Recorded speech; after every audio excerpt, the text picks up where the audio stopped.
Une idée originale et modeste mérite d'être récompensée. Début 90, l'ancien président des JA a vu naître la PAC. Dès lors, dans toutes les têtes, croissance et agrandissement allaient forcément de pair.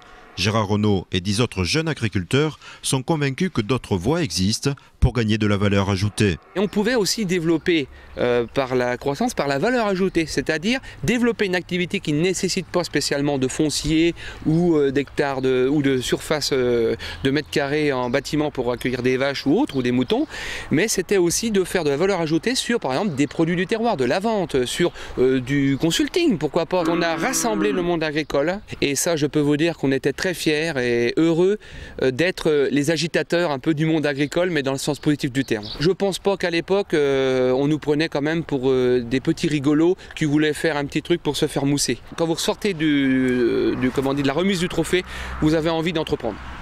Depuis, le prix du jeune agriculteur est organisé tous les 2 ans.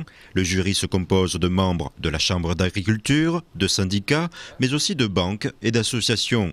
En 2009, durant cette 6e édition, 7 candidats leur présentent leur initiative durant 30 minutes.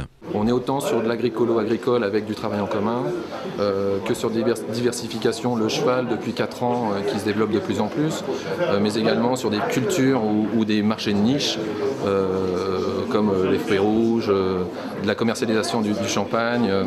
Quoi qu'il arrive, c'est une expérience. Donc le fait de rencontrer des personnes et de présenter un projet et de faire encore une fois ce bilan va leur permettre d'avancer et d'évoluer dans ce parcours-là. C'est aussi, entre guillemets, agricolo-agricole. Il y a besoin de montrer qu'il y a une énergie au sein des JA et au sein du monde agricole, peut-être même encore plus aujourd'hui avec la crise. Donc pour sa diversification, avec ses voisins, avec des connaissances, pour peut-être même au niveau environnemental des choses qui vont avancer de plus en plus vite. Benoît Lévesque.